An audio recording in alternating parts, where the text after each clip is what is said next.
We need to talk about the Bill and Ted movies. See, some things from years ago don't hold up. The Bill and Ted movies are not one of those things. Both of those movies have aged like a fine wine. And hot take alert, Bogus Journey is better than Excellent Adventure. That's right, I said it. And as you may have heard, a third Bill and Ted movie is being released this week. Now, I'm usually not into movie sequels decades later. I usually just kind of feel like the moment has passed. But with Bill and Ted, I have faith. And that's because so many of the same people are involved. It's not just the actors, but it's the same writers as the first two movies too. They're not some hired guns, they're guys who actually appreciate the franchise and the fandom surrounding it. This is all to say, I trust them. And because I'm such a super fan, I decided that I was gonna do everything in my power to get into the premiere. I don't have many connections in Hollywood, but I do have a few. It admittedly would be a long shot, but I was willing to call in any favor I had to. But this is the part of the story where I'd like to introduce my friend Vinny.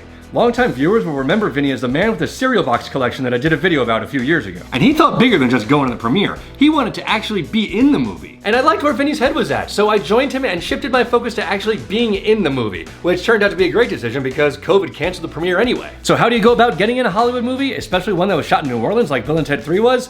Well, it's equal parts obsession and luck. Vinny and I monitored extras casting sites, that's the obsession part, and just waited to see if anything came up. That's the luck part. And we were prepared to fly from Los Angeles to New Orleans just to do this.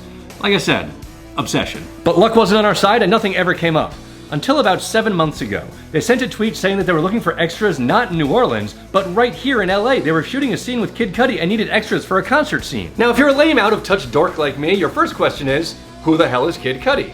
Well, a quick Wikipedia search took care of that for me, which led me to my second question, how the hell do I get in on this? And that was a problem, because this event was heavily pursued by Kid Cudi fans who, let's be honest, outnumber Bill and Ted fans, so this was a tough ticket to get. So Vinny and I did what we do best, invest a lot of time and energy into a mundane, repetitive task, which is to say that we constantly refreshed the site to see if anyone dropped out and a spot for us opened up. And our persistence paid off, because eventually we were able to get tickets. And then of course when we got there, they didn't even check people's tickets. If you lined up, you got in. So anyway, we got there and it was mostly Kid Cudi fans. I was standing next to some guys who hadn't even heard of Bill and Ted, which kind of bothered me, but I'd never heard of Kid Cudi, so I guess I can't get too upset. I just heard of you today! And the scene they shot was pretty straightforward. Cudi came out and sang along to a pre-recorded version of the song Erase Me, which I can't play for you because I don't want to get a copyright claim on this video. Neither Bill nor Ted was in the scene, so Keanu Reeves wasn't there, but Alex Winter was, and he came out and spoke to the crowd briefly.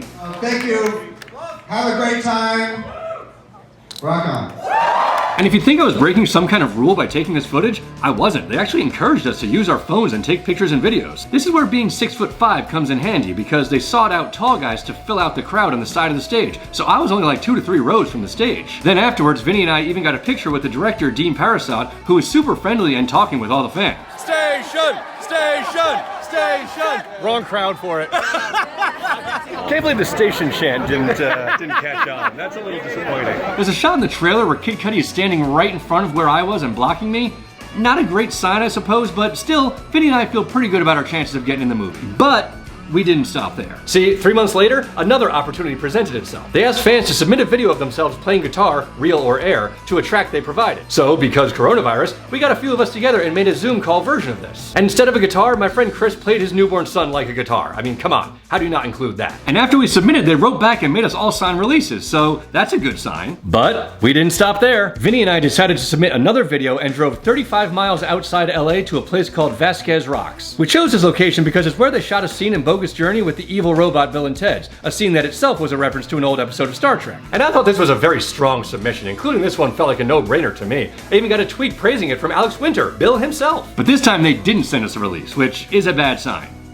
A terrible sign, actually. It means it's definitely not going to be used. I don't know why. I suspect it has something to do with filming permits and location releases, like they can't use footage that's shot there without permission from whatever entity controls the area, but that's just a guess. I really have no idea. But anyway, we didn't stop there. No, I'm just kidding. We actually did stop there. So now here we are. The moment of truth is only a few days away. We finally get to see if our obsession has paid off.